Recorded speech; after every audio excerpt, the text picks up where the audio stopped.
인사하겠습니다. 오늘 본문을 가지고 하나님이 택한 그릇이라는 제목을 가지고 말씀을 증거하겠습니다.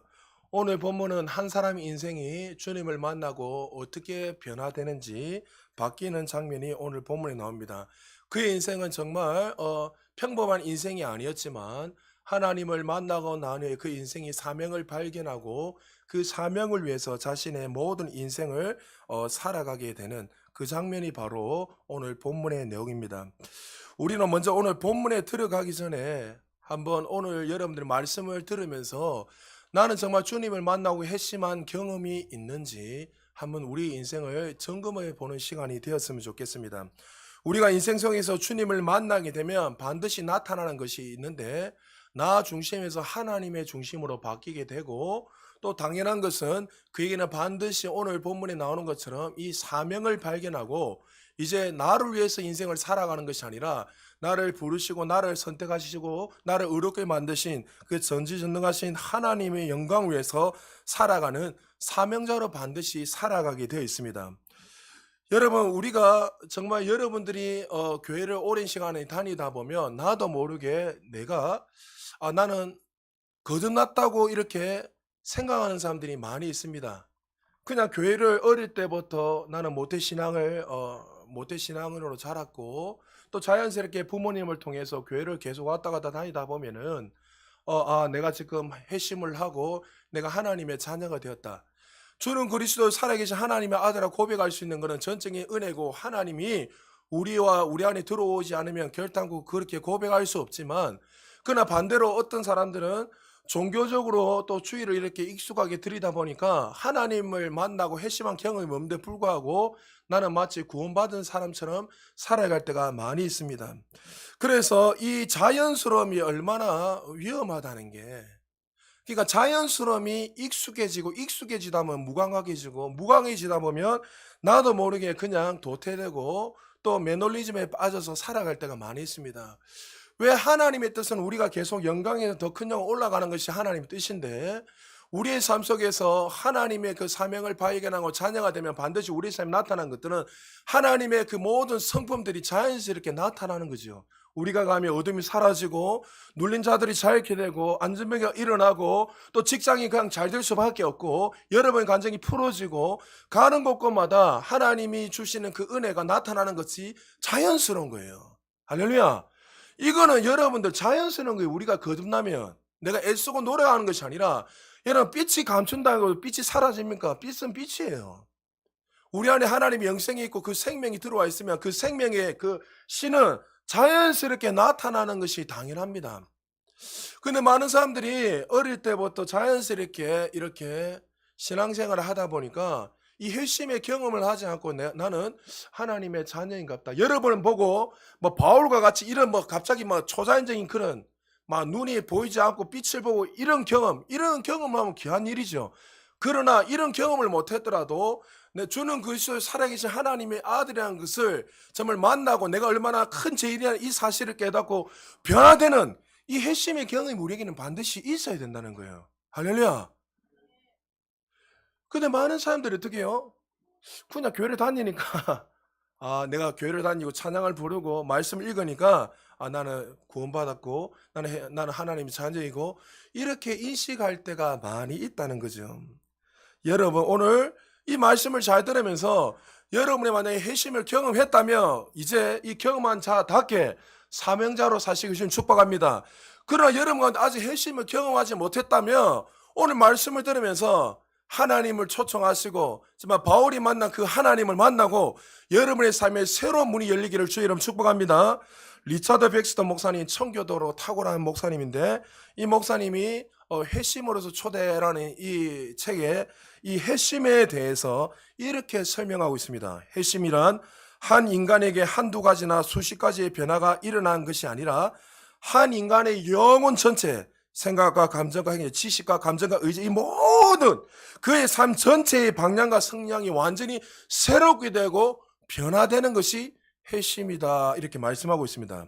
여러분, 그렇습니다. 우리가 주님을 만나고 정말 내가 죄인에서 의롭게 됐을 때 정말 한두 가지 수십 가지 변하는 것도 정말 결단코 쉬운 일이 아니지만 그러나 그 정도 변화가 아니라 인생의 전체 모든 방향과 또 성향이 완전히 새로워지는 것. 그것이 뭐라고요?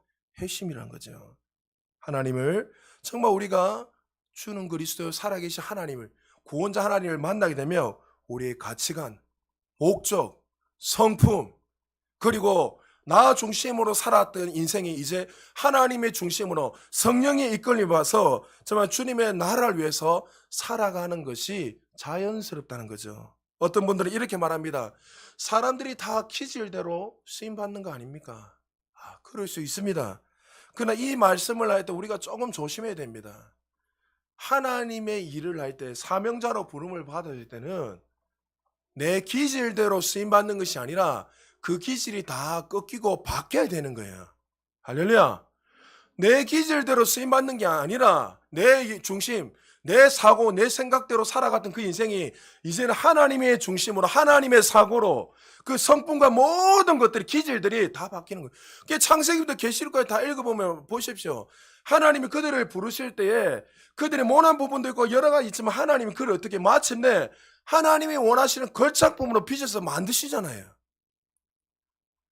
우리는 내 기질대로 쓰임받는 게 아니라 하나님 우리의 기질을 존중하지만 그 기질이 완전히 하나님의 기질로 바뀌어야 됩니다. 죄인이 의인이 되고 정말 성격도 바뀌고 우리의 모든 전 영역이 정말 새롭게 되어서 하나님 기뻐하시고 온전한 뜻대로 살아가는 것. 그것이 회심의 역사를 통해서 일어나는 거죠.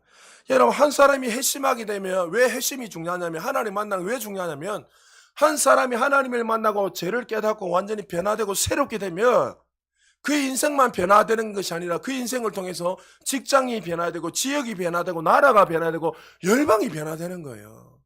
할렐루야. 여러분 한 사람이 변화되면 내에서 혼자만 변화되는 것이 아니라 열방과 세계가 변화되는 거예요. 토시 선교사님 제가 늘 이야기하잖아요. 인도 토시 선교사님 그 왕족이 왕.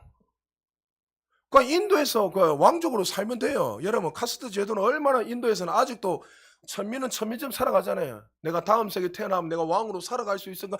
그런 막연한 윤회 사상에 빠져가지고 그건 얼마든지 왕족으로서 거기에서 나 왕족이 하면서 품있게 살아갈 수 있어요. 한국에서 고신대학교 공부했을 때 4년 동안 공부하면서 장서만 5,000권 읽었어요. 5,000권. 읽으면서 한국 사람들 왜 책을 안 읽어? 언어도 제가 알기로는 5, 6개국 이상 하는 걸로 제가 알고 있어요. 그런데 그 한 사람이 변화되니까 그 한 사람 땅에서 30만, 40만 명이 지금 주님께로 돌아왔잖아요. 할렐루야. 그러니까 한 사람이 변화되면 나 혼자만 변화되는 것이 아니라 내 가족, 친척, 이웃, 주변의 모든 사람의 선한 영향을 끼치고 하나님의 나라가 그를 통해서 나타난다는 거죠. 사실 사울의 삶을 보면 그의 인생을 보면 전혀 변화될 수 없는 인생입니다.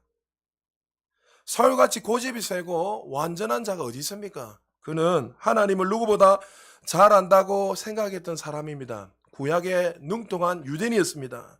그는 바리새인 중에 바리새인이었습니다.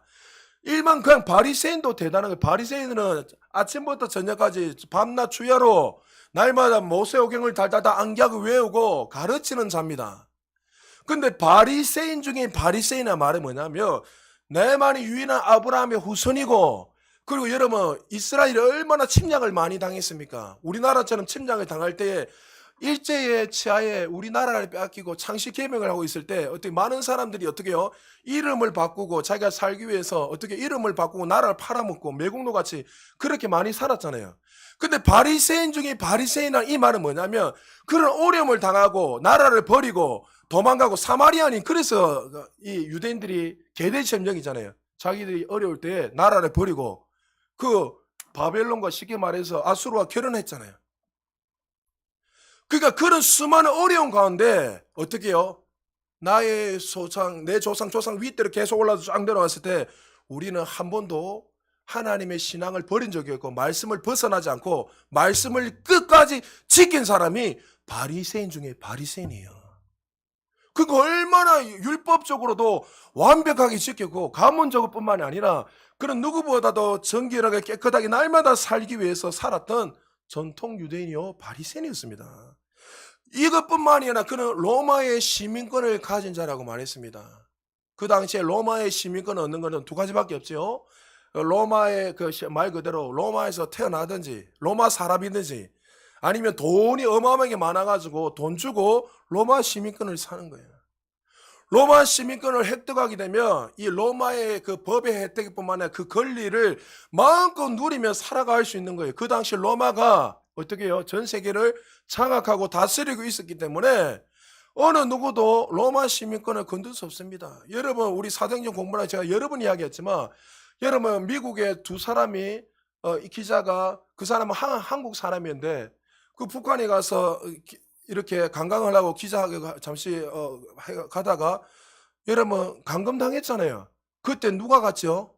빌 클린턴 대통령이 가서 미국 시민권을 가졌다는 이유만으로 대통령이 직접 들어가서 그 사람들을 구해왔잖아요. 그만큼 이 시민권을 가진다는 그 당시에 로마의 시민권을 가진다는 것은 그 로마 황제 아래서 어느 누구도 건들 수 없는 그 권세와 모든 것을 누릴 수 있는 사람이 바로 로마 시민권자예요. 바울은 로마의 보호를 받으면서 살았던 자였고 또 가말리 문화의 태생이라 했습니다. 이스라엘의 상대 학파 중에 최고의 학파가 바로 가말리 학파입니다. 그러니까 그는 가말리의 수제였으니까 당연히 그가 자연스럽게 랍비가 되어서 모든 사람들 앞에 존경을 받는 그런 사람이 되는 거예요. 지금으로 말하면 최고 인류의 지금 말 하버드 뭐 예대 최고 아닙니까? 그 대학에서 나와서 모든 사람들 앞에 학적으로 존경을 받고 인정을 받는 사람이 사도 바울이에요. 그런 율법을 완벽하게 지켰고 시민권을 가지고 유대인이었고 정말 바리새인 중에 바리새인이었고 날마다 정말 정결하게 깨끗하게 누구보다 율법 열심히 특심으로 지키며 살았던 사람이 바울이었습니다. 근데 사울의 문제가 무엇이었습니까? 그는 어릴 때부터 하나님 말씀을 철두철미하게 지켰고 누구보다 종교성을 가지고 정말 종교생활 열심히 했습니다. 완벽하게 살았습니다. 근데 그의 문제가 뭐였습니까? 하나님을 만난 회심한 경험이 없었던 거예요. 어릴 때부터 누구보다도 열심히 하나님을 잘 알고 있다 했습니다. 모세오경을 여러분 유대인들은 모세오경 지금도 달달 외운다 했잖아요. 전통 유대인들은. 달달 외우니까 어릴 때부터 자연스럽게 아브라함이 누군지 모세가 누군지 내가 어떤 인생이지 나는 하나님의 선민이라는 걸 자연스럽게 알고 그런 자연스럽게 하나님을 누구보다 잘 알았기 때문에 그는 그렇게 살았단 말이죠. 여러분 차라리 이런 사울 같은 사람을 복음 전하는 게 정말 힘들고 그가 예수를 믿는다는 것은 정말 희박한 사람입니다. 차라리 교회를 다니지 않고 저는 예수가 누군지 모르는 사람, 저는 어떤 분 모르는 사람, 이런 사람들한테 복음을 전하는 것이 더 쉽지. 오히려 교회를 어릴 때부터 익숙하게 다니고 하나님이 누구신지 예수님이 누구신지 이렇게 아는 사람들, 이런 사람들에게 당신은 회심하지 않았다고 이야기했을 때 얼마나 힘든지 모릅니다.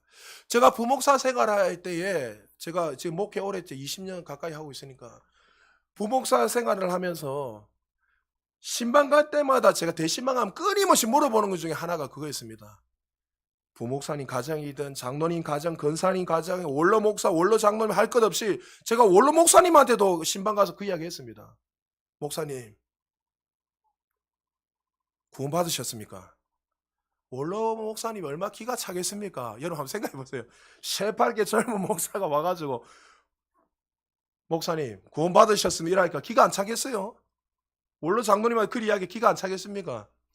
제가 이야기했어요. 제 눈빛을 보니까 심각하다는 눈빛이 딱 보이는 거예요. 목사님, 장로님 구원 받으셨습니까? 아유, 목사님 내 구원 받았죠. 어떻게 구원 받을 수 있죠? 예수님이 나의 구주가 된 걸 내가 믿기 때문에 그 은혜로 구원받는 거지요.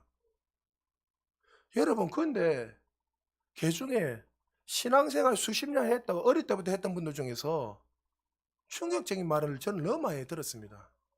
목사님 죄송하지만 아직 구원 못 받았습니다.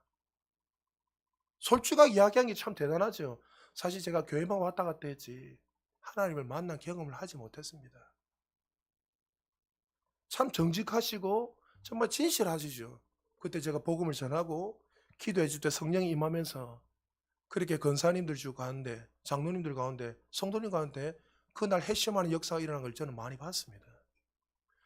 여러분, 우리 인생 속에서 정말 이 바울 같은 사람들 참 구원받는 거, 정말 이들에게 복음 전하는 거 참 쉽지 않습니다. 참 이런 사람들을 만날 때마다 우리가 복음을 전하는 것이 참 부담스럽고 정말 어렵습니다. 그러나 여러분 기억하십시오. 복음에는 능력이 있습니다. 할렐루야. 어떤 누구도 변화될 수 없을 것 같고 저 사람은 안 된다고 생각하는 사람이 있다 하더라도 이 복음 앞에서는 그 인생이 다 변화되고 새롭게 된다는 사실을 믿으시기 바랍니다. 오늘 이 바울이 어떻게 주님을 만나고 사명적으로 살아간지 두 가지로 오늘 말씀 전하겠습니다. 우리 9장 1절 2절 우리 같이 한번 읽어보겠습니다. 시작.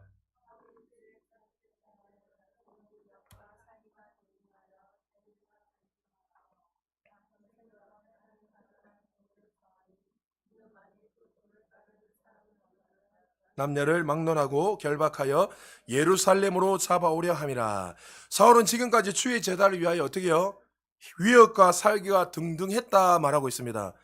앞장에 보면은 스데반 집사가 순교할 때 그가 가편투표하고 찬성투표를 선동한 사람이 바로 사울이라는 청년이었습니다. 스데반을 죽이려 할 때 사울 앞에 모든 사람들이 무엇을 놔두고 있죠? 옷을 앞에 뒀다 했습니다. 옷을 앞에 뒀다는 것은 뭡니까? 사울이 주동자란 거예요. 사울이 리더자란 거예요. 이해되십니까? 그래서 이 스데반을 죽이기 위해서 그는 당연하게 스데반이 어떻게 해요?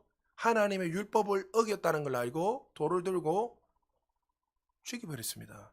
그가 가장 앞장서서 그렇게 했습니다. 그래서 그는 또 다메섹에 예수 믿는 예수쟁이가 있다는 소식을 듣고 이제 그가 살기가 등등하여 그들을 죽이기 위해서 그 젊은 청년 안에 어떤 분노가 있었기에 살기가 있었기에 이런 마음이 있었겠죠. 감히 너희들이 유대인인데 불구하고 그 이단을 믿어? 눈에는 눈, 이에는 이니까 어떻게 감히 너희들이 하나님의 선민인데 이단 예수를 믿을 수 있어? 그 안에 그 의가 불탄 거예요. 율법을 누구보다 열심히 지켰기에 그 불타서 살기가 등등하여서 오늘도 지금 어떻게 해요? 다메섹에 예수 믿는 사람들 죽이려고 달려가고 있었어요. 그 당시 다메섹은 예루살렘에서 약 250km 정도 거리가 됩니다. 이스라엘의 북경과 시리아 지역에 위치해 있는 그 북경 지역에 있는 곳이 바로 다메섹이에요. 그러니까 다메섹은 250km면 우리 부산에서 한 대전 거리 좀 되잖아요. 그러니까 그 당시에는 뭐 차가 있었습니까? 걸어가든지 아니면 말을 타고 갔습니다. 그러면 사람들이 그 정도 가려면 그 거리를 적게 잡아도 4일에서 6일 정도는 걸리는 거예요. 그 예수 믿는 사람 있다는 이유만으로 그는 쉬지 않고 4일에서 6일 동안 말을 타고 가든지 걸어서 그한테 수많은 어려움도 있었겠지만 달려가서 그들을 죽이기 위해서 달려가고 있습니다. 여러분, 이 사울이 어떤 사람이라고요? 하나님을 누구보다 잘한다고 생각했던 사람입니다. 어릴 때부터 누구보다도 하나님의 그 말씀을 철두철미하게 지키고 말씀 알았던지만 이 말씀이 어디에 나오는지 다 알고 그런 누구보다도 하나님을 사랑하고 하나님의 뜻 가운데 살기 위해서 살았던 사람이었습니다. 여러분 잘 기억하셔야 됩니다. 우리가 하나님을 만나지 않고 하나님이 누구신지 모르고 신앙생활을 하게 되면 이 사울과 같이 어처구니 없는 일들이 일어나는 거예요. 예수님이 이렇게 말씀하셨죠. 천국에 가는 자가 적다. 여러분에게 눌려있고 너희들 지옥 간다 이야기하는 거 아니에요. 그들이 신앙이 잘못됐다는 거예요. 그들은 하나님의 선민, 아브라함의 후손이니까 당연히 나는 구원받는다 생각한 거예요.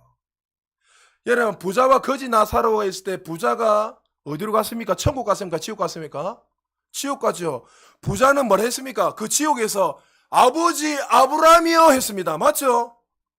여러분 아버지 아브라함은 믿음의 조상인데 그럼 아브라함을 누군지 알았다면 그는 당연히 천국 가야 될 거 아닙니까? 근데 그는 어떻게 해요? 유대인이었지만 아브라함의 후손 선민이면 자연스럽게 천국 간다고 생각하고 있었어요.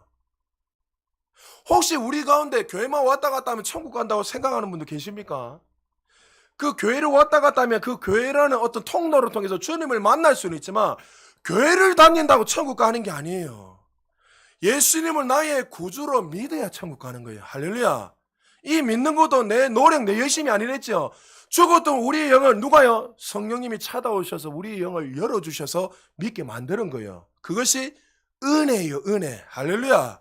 그래서 우리가 이 자리에 앉아서 주는 그리스도의 살아계신 하나님의 아들이라 고백할 수 있는 것은 내 의롭, 내 열심이 아니라 전적인 하나님의 사랑이요, 은혜라는 사실을 믿으시기 바랍니다. 여러분, 사울은 지금까지 예수를 믿는 자들을 잡아서 감옥에 가두고 죽였고 지금도 그는 하나님을 누구보다 잘 안다고 믿고 다메섹에 예수 믿는 사람을 잡으러 갔습니다. 나중에 여러분 오늘 우리 본문에 읽어봤지만 아나니아에게 하나님 말씀하십니다. 지금 사울이 눈이 보이지 않으니까 가서 안수해 주라 하니까 뭐랍니까? 하나님, 저 인간은 안 됩니다. 저 인간은 지금 며칠 전까지만 해도 사람을 죽이려고 수없이 죽였고 또 다메섹에서 사람을 죽이려고 그렇게 달려갔던 사람이고 소문 들어보니까 저 다른 사람은 다 변화돼도 저 사람은 절대 변화될 수 없는 인간입니다. 사람입니다 했던 사람이 사울이라는 청년이었습니다. 여러분 기억하십시오. 우리가 교회를 열심히 다니고 신앙생활 열심히 하는 거 중요하지만 그러나 더 중요한 것은 예수님이 누구신지 분명하게 알고 믿을 때 그 인생이 새로워지는 거예요. 할렐루야. 그래서 우리가 신앙생활을 하면 할수록 자연스럽게 주님을 더 알게 되고 사랑하게 되는 거예요. 내 열심으로 막 애쓸 필요가 없어요. 주님을 알게 되면 그분이 누군지 알고 그분 알면 그분이 어떤 분이 알게 되면 어떤 상황 속에서 날마다 승리하는 거예요. 왜 많은 사람들이 하나님을 향해 두려워하죠? 하나님은 우리를 향해 두려운 하나님을 인식하는 거예요. 정죄의 하나님을 인식하는 거예요. 하나님은 사랑이십니다. 할렐루야.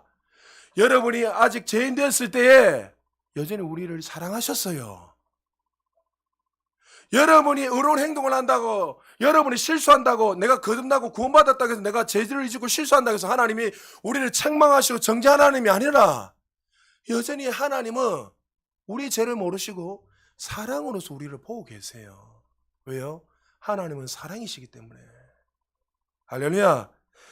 여러분 하나님이 누구신지 분명 알고 예수님 누구인지 알아야 그때부터 신앙의 혁명이 일어나고 그 인생이 새로워지는 겁니다. 여러분 기독교 강조를 쓴 존 칼빈 여러분 기회가 되면 꼭 한번 읽어보십시오.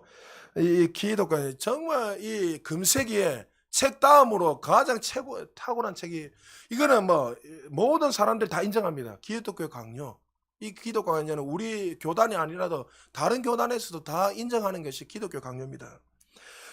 이 기독교 강요를 존 칼빈이 썼을 때 그가 가장 먼저 이 차례가 쫙 목록이 나오잖아요. 첫 번째 타이틀이 뭐냐면 하나님을 바르게 아는 거룩한 지식. 인간의 인생이 가장 먼저 중요한 게 뭐예요? 하나님이 누구신지 아는 거. 이게 제일 중요하다는 거예요. 그리고 두 번째 장에 넘어와 보면 인간은 어떠한 존재인가? 우리 어떤 존재이죠? 예수 밖에 있을 때 죄인이었잖아요. 그래서 2장에서는 죄인의 이 사실을 그 다음 제 3장에서는 예수 그리스도 안에서 주신 은혜에 대해서 이야기하는 거예요. 그러니까 우리가 하나님이 누구신지 분명히 알고 그분을 알게 될 때에 내가 얼마나 큰 죄인인 걸 알게 되고 내 스스로 구원받을 수 있고 나는 얼마나 죄인이고 영원히 죽을 수밖에 없는 죄는 이 사실을 알고 이제 그것을 통해서 어떻게 해요? 이제 누구를 보게 되는 거예요? 우리를 구원하실 분은 예수 그리스도밖에 없다. 그래서 전도하는 거, 뭐 헌신하는 것들은 이것을 먼저 알 때 자연스럽게 나타난 것이지 하나님과 상관없이 전도하는 거 이게 아니란 거죠. 하나님을 먼저 분명히 믿고 알아야지 그 다음부터 자연스럽게 그 삶이 나타난다는 거죠. 사울의 모습을 보십시오. 그는 누구보다 하나님을 잘 알고 믿고 있다고 생각했습니다. 그래서 그는 예수 믿는 사람을 잡으러 다메섹에 쉬지 않고 가고 있습니다. 그런데 그가 하나님을 찾은 것이 아니라 하나님께서 그에게 찾아오셨습니다. 오늘 본문 3절 4절입니다. 우리 같이 한번 읽어보겠습니다. 시작. 사울이 길을 가다가 다메섹에 가까이 이르더니 호련히 하늘로부터 빛이 그를 둘러 비추는지라 땅에 엎드려서 들음에 소리가 있어 이르시되 사울아 사울아 내가 어찌하여 나를 박해하느냐 5절 제가 있습니다. 하시니 대답하여 주여 누구시니까? 이르시되 나는 내가 박해하는 예수라. 예수님이 찾아와서 사울을 향해서 뭐합니까? 두 번 반복적으로 너는 왜 나를 박해하느냐, 박해하느냐. 사울은 이 말이 이해가 되지 않았습니다. 왜요? 자신은 누구보다 하나님을 잘 알고 지금도 어떻게 해요? 하나님을 사랑하기 때문에 그 이단에 빠지는 지금 정명석 때문에 난리 났잖아요. 맞죠? 넷플릭스 하여튼 아이들은 보지 말고 하여튼 19세 이상이니까 저는 이전에 10몇 년 전에 벌써 그 사실을 다 보고 그 영상을 다 봤기 때문에 그러니까 이단 이 예수라는 이 청년에게 십자가의 못 박혀 사형이 됐던 이 이단에 빠져 있는 그들을 죽이기 위해서 당연히 그런 종교적 열심을 가지고 하나님을 잘 알았기 때문에 달려갔단 말이죠. 250km 동안 쉬지 않고 그 열심 누가 하겠습니까? 여러분 만약에 지금 정명석 이단이 우리 부산에도 세 군데 있습니다. 동대 초량하고 세 군데 있는데 저 지금 이단이요. 여러분 지금 달려갈 수 있겠어요? 저 인간들 내가 얼마나 열심히 특심이었으면 달려가서 잡아서 죽이려고 뛰갔겠습니까? 그런데 그는 하나님이 오셔서 당연히 아이고 사랑하는 아들아 네가 착한 일을 했는데 이리 칭찬을 받을 줄 알았는데 하나님 뭘 하십니까? 사울아 너는 왜 나를 박해하느냐. 여기서 우리가 한 가지 알아야 될 게 뭐냐면 신앙생활 할 때 우리가 항상 조심해야 될 게 뭐냐면 지금 하나님이 누구와 동일시 여기겠죠? 예수님과 이 교회 우리를 동일시 여기는 거예요. 머리 대신 예수 그리스도 중심 우리는 한 몸이고 한 지체라는 거예요. 아 너희들 건드니까 하나님이 징계하시는 이렇게 징계라는 거 가지 마시고 자꾸 뭐 그런 쪽으로 좀 가지 말고 예수 그리스도와 이 교회 우리가 한 몸이고 한 공동체라는 것을 기억해라는 거예요. 여러분 이 사실을 알게 되면 옆에 있는 지체들을 우리가 함부로 대할 수 있겠습니까? 사랑으로 섬기게 되지. 할렐루야. 좀 부족해도 좀 실수를 해도 어떻게 합니까? 아 우리는 영원히 천국에 올라갈 뿐만 아니라 우리가 이 땅에 있으면서 한 몸을 이루고 있는 머리 대신 예수 그리스도 중심으로 한 몸이니까 우리가 서로 사랑하고 섬기는 마음으로 우리가 살아야 되는구나. 이런 생각의 변화가 일어나야 되죠. 여러분 바울이 로마서 16장 1장부터 11장까지는 교리에 대해서 이야기하면서 12장부터 16장까지는 이제 실천상을 쫙 이야기하면서 마지막 16장에 보면은 그가 이제 자기가 사역을 하면서 자신을 섬기고 동력했던 26명의 동력자들을 칭찬합니다. 누구요 하면서 이 사람들에게 감사해라. 그 사람들에게 고마워해라. 그러면서 자기가 축복하는 내용이 16장의 마지막에 쫙 나옵니다. 그러면서 이상한 한 단어가 나옵니다. 뭐냐면 이름을 밝히지 않으면서 바울이 한마디를 하는 것이 있는데 로마서 16장 17절에 18절에 보니까 형제들아 내가 너희를 권하노니 너희가 배운 교훈을 거슬러 분쟁을 일으키거나 거칠게 하는 자들을 살피고 그들에게서 떠나라. 이 같은 자들은 우리 주 그리스도를 섬기지 아니하고 다만 자기들의 배만 섬기나니 교활한 마음과 아첨하는 말로 순진한 자들의 마음을 미혹한다. 교회를 대적하는 자들이 누구라고 이야기합니까? 교회 안입니까? 밖입니까? 교회 안의 사람에 대해서 이야기하는 거예요. 자칭 그리스도인이라고 이야기하는 사람, 성도라고 이야기하는 사람들이 오히려 어떻게 해요? 그들이 교회에 어려움을 주고 우리에게 힘들게 한다고요. 무슨 말이죠? 바울이 왜 이런 말을 하죠? 우리를 서로 조심해라 이 이야기입니까? 내가 그런 사람이었다는 거예요. 내가 하나님을 모르고 종교심에 빠져가 열심을 가질 때는 내가 이것이 맞는 줄 알고 열심히 했는데 오히려 교회를 핍박하고 해방하고 박해하고 수많은 사람 죽이는 그런 존재가 되었다는 거예요. 그래서 너희도 그런 사람이 되지 말라는 걸 이야기하는 거예요. 교회만 왔다 갔다 다니는 그런 자가 아니라 하나님을 많이 안다고 하니까 내가 그렇게 살아요. 여러분 이게 제일 위험하댔잖아요. 내가 말씀을 어릴 때부터 많이 읽고 자연스럽게 살다 보니까 내가 많이 아니까 내가 그렇게 살아간다고 생각하는 거예요. 바울이 그랬습니다. 그분을 정말 만나고 그분을 아는 지식으로 믿음 생활하는 우리 모두 되시기를 주의 이름으로 축복합니다. 하나님 앞에 서는 날까지 우리의 믿음 생활이 예수님이 바라보실 때 늘 흐뭇한 기쁨의 미소를 보이는 그런 신앙생활을 해야 돼요. 두렵고 떨어가 이렇게 떨어라 이 말이 아니라 하나님 항상 우리를 기쁜 모습 보시겠지만 너 말씀을 통해서 내 인생을 점검해라는 거예요. 내 무게추가 지금 내 중심으로 여전히 살아가고 있는가? 거듭난 이후에 우리가 살아가는 것도 내가 계속 말씀을 통해 내 자신을 바꿔가야 돼요. 그냥 하늘에서 불이 떨어져서 여름 변화되는 게 아니에요. 오늘 갑자기 가만히 있다 하나님이 뭐 깨달음이고 도예가 트이고 뭐 이상한 그런 것이 아니에요, 여러분. 그런 사람도 있지만은 하나님을 알면 알수록 말씀을 통해서 내 삶을 바꾸고 가고 계속 내 자신을 계속 말씀을 통해서 새롭게 계속해서 계속 전진할 때 그 은혜들이 흘러넘치는 거죠. 사울이 회심한 것은 그가 준비가 되어서가 아니었습니다. 기도를 많이 해서 그가 누구보다 어렵게 살아서 그가 새로워진 거 아니죠. 하나님이 찾아오신 것, 전적인 은혜였습니다. 할렐루야. 그가 다메섹에 이 자칭 이단이라는 그 예수를 믿는다는 그 사람들 죽이려고 살기 등등해서 달려갈 때 창조주 하나님이 그 의로운 행동과 그의 행동과 상관없이 찾아오셔서 만나준 거예요. 그래서 뭐예요? 구원은 은혜란 거예요. 은혜. 할렐루야. 자꾸만 어느 교단에서 내 행위로 구원받는다는데 어떻게 우리 행위로 구원받을 수 있습니까? 죽었다 깨어나도 내 행위로 열심히로.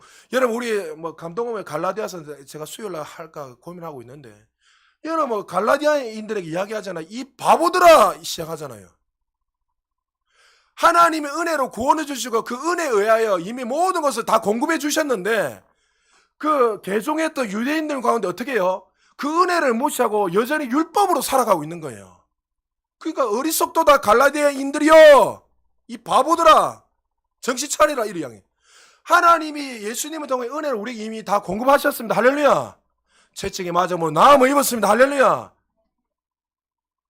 가난해지시면 예수님이 가난해 우리를 어떻게 해요? 부유하게 이미 하셨습니다. 할렐루야. 근데 우리는 자꾸만 어떻게 해요? 내 행위로 뭔가를 더 얻을 수 있는 노력을 하는 거 자꾸만. 그러니까 그 은혜를 누리세요. 믿고 나가면 되는 거예요. 그것을 믿음으로 취하고 나가면 그 여러분이 자꾸 간증이 있잖아요. 아, 손 얹으니까 병이 났네. 희한하다. 희한한 게 아니고 하나님 주신 거예요. 우리에게 이미 다 거듭날 때 영적으로 다 이미 다 준 건데 우리가 모를 뿐인 거예요. 모를 뿐. 사울은 그가 회심한 건 자기가 잘나서가 아니라 하나님의 은혜입니다. 하나님의 일방적인 은혜로 그를 찾아오셨고 우리를 찾아오셨습니다. 이 고백이 우리의 삶에 평생 잊지 않기를 주님 축복합니다. 바울은 이 은혜를 경험하게 됐고 그의 평생을 삶을 이렇게 고백하며 그가 삶을 살아갔습니다. 나의 나였던 것은 하나님의 전적인 뭐요? 은혜였다. 바울이 이렇게 고난을 받고 고통을 받고 매를 맞고 수많은 죽음의 위기 앞에서도 그가 이렇게 끊임없이 복음에 살아갈 수 있는 이유가 뭔지 압니까? 천국을 받기 때문에요. 당연히 그것도 있겠죠. 그거 아니었어요. 창조주 하나님 만났기 때문입니다. 할렐루야. 하나님이 누구신지 그가 하나님을 만나고 회심의 경험을 했기 때문에 그의 인생의 전후가 어디에서 나타난다? 이 다메섹에서 일어난 거예요. 자신의 모든 것이 다 무너지고 이 모든 것이 내가 새로워질 수 있는 거, 내가 구원받을 수 있는 거는 내 열심이 아니었네. 하나님의 은혜였네. 그러면서 사도행전 9장 15절에 이제 하나님께서 그를 향해서 이렇게 말씀하십니다. 우리 15절 같이 한번 읽어보겠습니다. 시작. 주께서 이르시되 가라 이 사람은 내 이름을 이방인과 임금들과 이스라엘 자손들에게 전하기 위하여 택한 나의 그릇이라. 예, 하나님을 만나고 회심하고 나면 반드시 나타나는 변화 중에 하나가 뭐냐면 이제 사명자로서 살아가게 되는 거예요. 사울은 예수님의 이름을 위하여 어떻게 이방인에게 당시 이방인들에게 복음을 전한 것은 이 유대인들에게는 상상도 못할 일입니다. 왜요? 유대인 이방인들은 개돼지처럼 여겼고 그들이 감사하는 게 세 개 있댔죠. 내가 이방인으로 태어나지 않음을 감사합니다. 내가 종으로 태어나지 않음을 감사합니다. 내가 여자로 태어나지 않는 걸 감사. 유대인들은 날마다 아침 저녁 그 세 가지를 감사하는 거예요. 그 이방인을 개돼지처럼 여겼는데 그걸 위해서 불렀다니까 말이 안 되는 거예요. 우리 사도행전을 공부해서 알겠지만 이 사도 바울은 여전히 유대인을 향해서 복음을 전하는 갈망이 있었습니다. 그러니까 항상 갈 때마다 해당 중심으로 먼저 찾아가가지고 하잖아요. 근데 하나님 그래 하지 말아도 계속 찾아가서 왜요? 그 마음에는 이 민족을 향한, 근데 유대인은 나중에 누가 하나님께서 구원의 문을 열어놨죠? 베드로를 통해서 구원의 문을 열어놨고, 하나님이 이 바울을 통해서 이방인들의 또 임금들을 향해서, 여러분 그 당시 임금들은 뛰어난 로마 황제들이었습니다. 이스라엘 자손은 버림받은 마치 자손들이 아니라 태어날 때부터 하나님의 선민으로 태어났는데, 그들을 향해서 하나님이 부르시 너는 나의 택한 나의 그릇이라 하면서 하나님께서 그를 만나주시고 그를 사명자로 불러주셨습니다. 바울의 삶을 보면 12제자들에게 사명을 주셨지만 사도 바울에게만 주신 독특한 사명이 있습니다. 이방인뿐만이 아니라 유대인뿐만이 아니라 임금들에게 가서 이 복음을 전하라는 이 사명. 그러니까 하나님이 이 바울을 향해서 얼마나 기대감을 가지고 부르셨는지 정말 잘 알 수 있습니다. 그래서 하나님이 너는 나의 택한 그릇이다 하면서 그를 귀하게 부르셨습니다. 여러분, 하나님이 바울을 찾아오셔서 택하셨던 거, 그 열심, 그의 노력 아닙니다. 하나님의 뜻을 이루기 위해서 하나님 친히 당신의 아들을 직접 찾아오셔서 만나주셔서 바울을 통해서 세계 선교를 향한 그 비전과 꿈을 부어주셨습니다. 많은 사람들이 이렇게 이야기합니다. 바울을 찬양하고 바울을 대단하다. 정말 바울은 뛰어나다. 대단하지요. 신약에 13권을 썼고 정말 수많은 고통 가운데서도 끊임없이 가는 곳곳마다 교회를 세우고 정말 복음의 놀라운 역사를 이렇게 얼마나 뛰어납니까? 그러나 우리는 자꾸 바울에 집중하고 우리도 바울처럼 살아갔으면 좋겠다 이야기입니다. 귀한 일이고 좋은 일입니다. 그러나 바울을 부르셔서 사용하신 그 하나님을 찬양해야 되는 거예요. 할렐루야. 바울이 그래서 나의 나 된 것은 누구의 은혜였습니까? 하나님 은혜예요. 바울을 찬양하는 것이 아니라 그를 사용하셔서 그를 존귀하게 세워서 열방과 세계에 복음을 전하게 할 수 있는 그것은 하나님의 전적인 사랑이고 은혜인 것을 기억하시기 바랍니다. 세상에서는 택함을 받는다는 것은 남들보다 뛰어나야 택함을 받습니다. 남들보다 탁월하고 뛰어나야지 그 자리에 택함 받는 거예요. 아무나 장관의 자리에 앉아 있습니까? 차관의 자리에 앉아 있습니까? 그게 걸맞는 탁월한 삶을 살아야지만이 그 사람을 불러가 그 자리에 앉을 수 있는 거잖아요. 그런데 여러분, 하나님이 사용하는 사명자는 그런 사람이 아니에요. 잘나고 똑똑하고 뛰어나고 이것이 아니라 어떻게 해요? 하나님이 부르신 자들이 하나님 쓰임 받는 거예요. 할렐루야. 여러분 하나님을 만나셨습니까? 만났다면 여러분 지금 사명자로 사는 거예요. 사명자라니까 자꾸 목사 되라 전도사, 누가 성경에 사명자, 목사, 장로가 사명자입니까? 믿는 자들이 사명자지요. 그래서 우리는 예수를 만나는 이 핵심의 경험이 있게 되면 반드시 우리의 삶에 주를 기쁘시 하신 무엇인 뜻을 알아서 날마다 주님의 나라를 위해 영광을 위해 살아가는 것은 자연스러운 거예요. 여러분 복음 전하는 건 자연스러운 거예요. 여러분 직장에서 복음 전하고 친구들에게 복음 전하는 것은 자연스러운 거예요. 할렐루야. 무슨 기도 영이 임하고 전도에 그런 게 성경에 어디 있습니까? 믿는 자들이랬는데. 저는 이번 주에 참 은혜를 많이 받았습니다. 그 중에 하나가 금요일날 제가 전수함 성경에서 들었는데 예찬이가 엄마한테 그 이야기 했다는 거예요. 예찬이 6살 맞지? 예. 예찬이 2살 때 방언 받았잖아요. 성령 받고 우리 예지하고 하면서 뭔 말인지 몰라도 성령이 임해서. 근데 예찬이가 엄마한테 이렇게 이야기했더니 엄마 유치원에 다녀온 전도하고 싶은데 내가 전도하지를 못하겠어. 어떤 말을 해야 되죠? 여러분 6살짜리 아이가 제가 금요일날 그 이야기 듣고 집에서 혼자서 누우면서 잠이 안 오는 거예요. 너무 기뻐갖고. 복음 아닙니까? 할렐루야. 그래서 엄마가 뭐 설명해 주는데 제대로 했겠죠. 잘 해줬겠죠. 여러분 어릴 때든 나이든 상관없이 우리는 주님을 만나게 되면 우리의 삶이 반드시 사명자로서 믿지 않는 사람들 보면요 불쌍히 여기는 게 자연스러운 거예요. 왜요? 그 사람이 돈이 많고 가난해서 불쌍한 게 아니라 예수 안 믿으면 영원한 지옥에 갈 수밖에 없기에 그의 인생을 그냥 두면은 안 되고 또 내가 예수를 믿기 전에 내가 어떤 존재인가 알게 됐을 때 당연히 그 영혼을 정말 사랑한 마음이 부어지는 건 자연스러운 거예요. 이렇게 이야기합니다. 복음 전하셨으면 우리 형님 안 됩니다. 교회 상처를 받고 또 뭐 사기를 당하고 우리 아버지는 안 됩니다. 상처를 받고 사기를 당해서 이런 복음에는 능력이 있어요. 왜 안 된다고 이야기합니까? 바울 같은 사람이 더 안 돼야 되는 거 아닙니까? 우리가 안전하는 것이 안 되는 게 아니에요. 하나님 살아계십니다. 할렐루야. 여러분, 우리나라 젊은 청년들 이렇게 말합니다. 금수저 인생, 은수저 인생, 흙수저 인생. 이렇게 자기 자신의 어떤 우타리에 가던하고 태어날 때부터 나는 이런 인생이라고 이야기합니다. 여러분, 부모님의 그 배경에 맞춰서 정말 우리 부모님의 배경이 자기를 마음껏 지원해주고 마음껏 누릴 수 있다면 그 인생의 상이 뭐 금수저 인생이다, 은수저 인생이다. 우리 부모의 배경이 아무것도 없으면 나는 흙수저 인생이다. 이렇게 이야기하면서 많은 사람들 나는 루저라고 인식하면서 그 인생의 배경에 가둬버리고 부모님을 탓하고 이런 저는 이야기합니다. 여러분, 부모님들 잘 들으십시오. 우리의 자녀들에게 금수저 인생, 은수저 인생, 흙수저 인생을 가르치는 것이 아니라 오늘 바울이 만난 그 하나님, 네가 하나님을 만나게 되면 너의 인생은 금수저가 아니라 다이아몬드뿐만이 아니라 가장 새로운 인생이 되고 새롭게 된다는 것을 가르쳐야 돼요. 죄인이든 가난한 사람이든 도둑이든 살인자든 상관없이 제가 감옥에 4년 가까이 가서 했다 했잖아요. 복음 전했다요. 교도소 가서. 그 사람들 예수 믿고 인생 바뀌는 사람 수시 봤습니다. 한 명은 끊임없이 저한테 목사님 나 성령 받고 싶어요. 나 성령 받고 싶어요. 날마다 찾아와서 저한테 이야기하면서 그 갈 때만 한 달에 한 번 그 갈망하는 마음으로 그러면 그 형제 꼭 한잔하면 제가 따로 기도해주고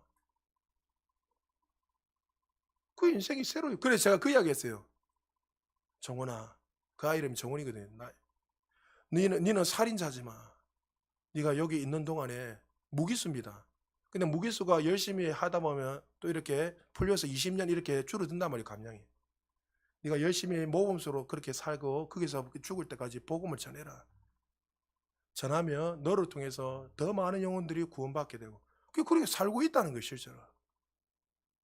지금 교제가 끊어져서 어디 있는지는 모르겠는데 여러분, 하나님을 만나게 되면 금수저 흙수저 이게 중요한 게 아니라 여러분의 인생을 마치 거기에 세상의 틀에 가둬서 나는 루저다고 이게 아니라 누구든지 주님을 만나면 변화가 일어나고 새로운 인생이 시작되고 영광에 더 그냥 올라간다는 사실을 믿으시기 바랍니다.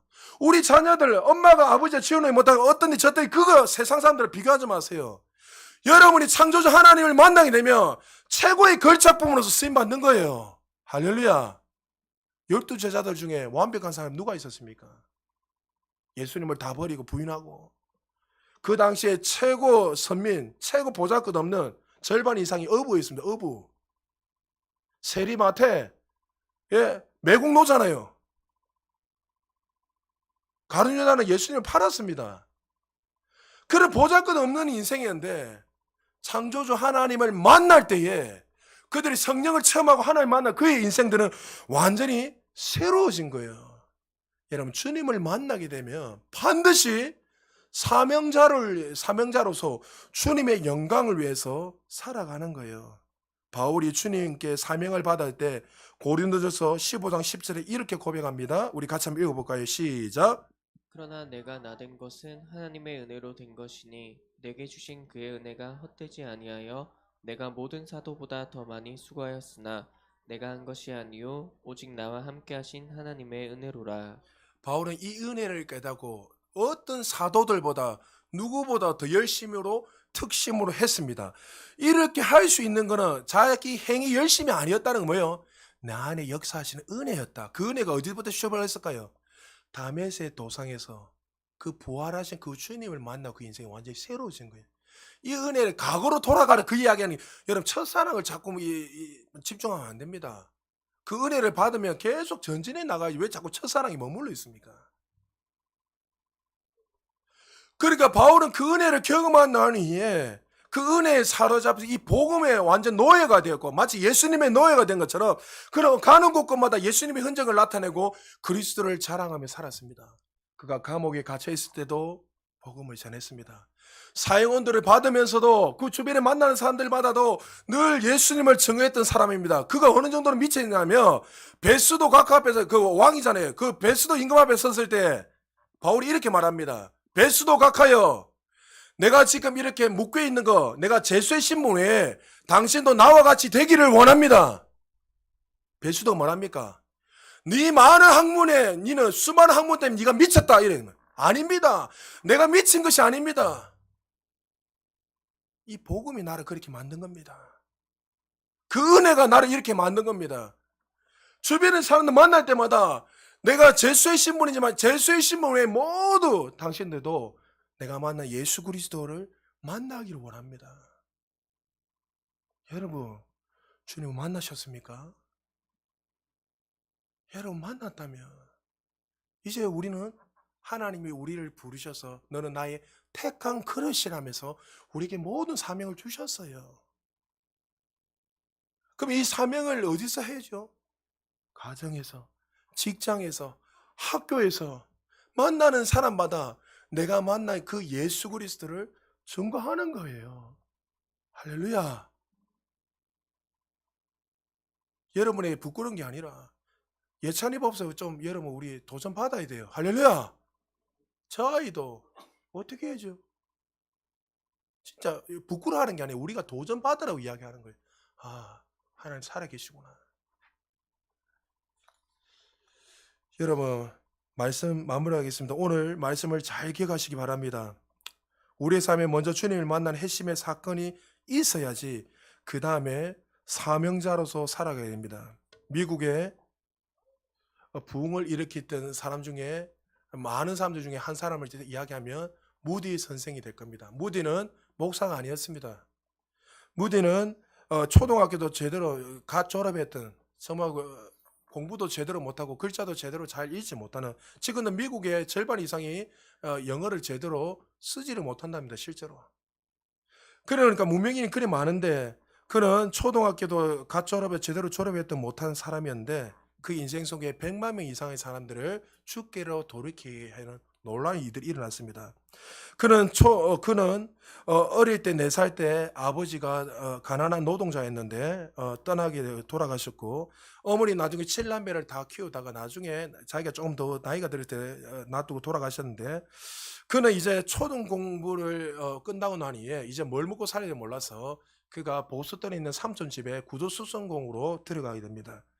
굳은 수성공을 하면서 그는 또 어릴 때부터 부모님을 통해서 어떤 청교도 신앙에 물려받아서 이제 열심히 주일을 잘 지켜야 된다 그걸 알고 주일 예배는 빠지지 않고 다녔습니다.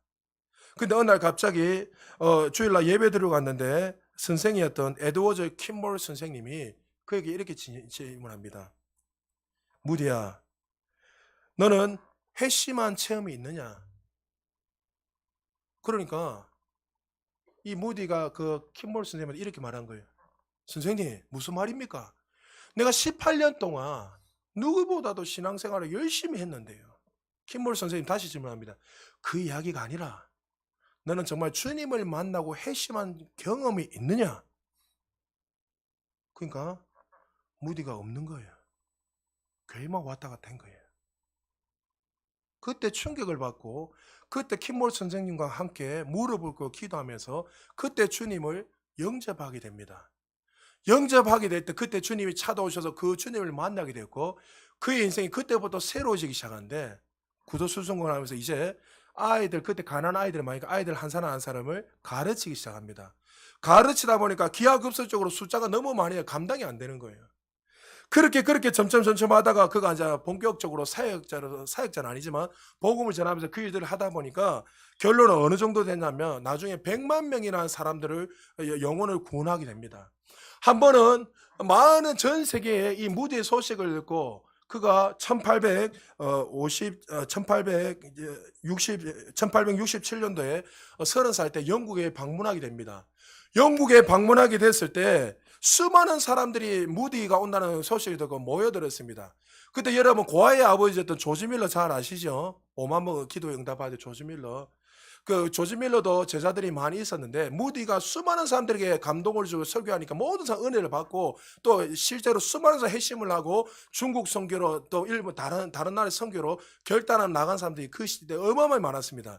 근데 제자가 조지 밀러를 찾아가서 이렇게 이야기했습니다. 선생님, 이 무디가 얼마나 대단하지 않습니까? 정말 그의 설교는 누구보다도 감동이 있고 뜨거움이 있습니다.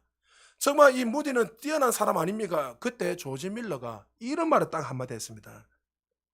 30살의 무디가 하나님을 위해서 무엇을 하는가가 중요한 것이 아니라 하나님이 무디를 통해서 무슨 일을 하는가가 중요합니다.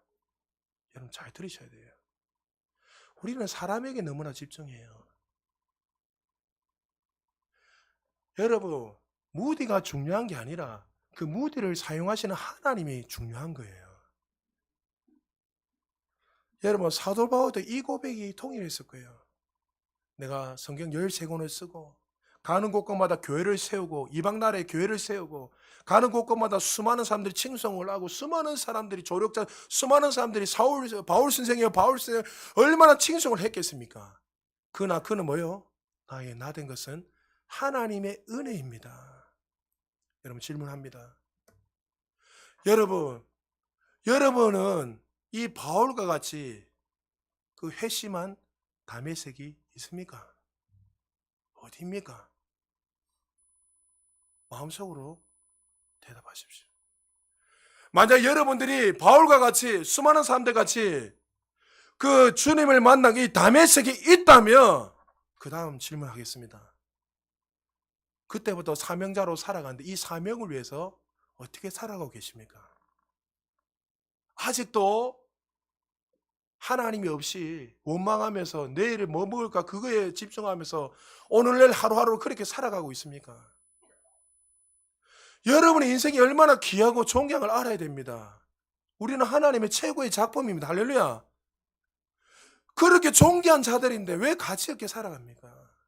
우리 아이들, 우리 엄마 아빠 때문에 내가 금수저네 흙수저네 뭐 아직도 그게 빠져 있습니까? 하나님 만나면 금수저가 아니야 다이아몬드 그 이상의 인생이 되는 거예요. 저는 중학교 때 주님을 만나고 그 주님을 아직도 잊을 수 없습니다. 찾아오셔서 아들아 내가 너를 사랑한다. 내가 너를 불렀다. 지명해서 불렀다. 너는 내 아들이다. 그 부르시면서 에베소서 5장 10절에 주를 기쁘시게 하기 무엇인지 시험해 봐라. 내가 너와 영원히 함께 하겠다. 그 새벽에 혼자서 아무도 없는 그 예배당에서 수십 동안 몇 시간 동안 기도한지 기억도 안 나요. 며칠 동안 기도한지 기억도 안 나요. 그 다음 또 이렇게 울고 기도하고. 그 은혜가 저를 여기까지 이끈 거예요. 사랑하는 여러분, 여러분의 다메섹은 어디입니까? 주님 만나셨습니까? 만났다면 사명자로 이제 살아야 돼요. 주어진 장소에서 주어진 가는 곳곳마다 바울이 가는 곳곳마다 환경이 변하고 사람들이 변했던 것처럼 우리를 통해서 직장과 가정과 여러분의 삶과 터전이 변화가 일어나야 됩니다. 여러분 혹시 여러분 가운데 주님을 못 만났다면 오늘 이 시간이 여러분의 삶의 다메섹이 되기를 바랍니다. 그리고 만났다면 이제 예배당 문을 나갈 때 이 사명이 불타서 정말 주님의 영광을 위해서 나라를 위해서 살아갈 수 있는 우리 모두 되시길 주님의 이름으로 축복합니다. 우리 말씀을 생각하시면서 우리 한 1, 2분 동안 우리 통성을 한번 기도했으면 좋겠습니다. 오늘 말씀 생각하시면서 여러분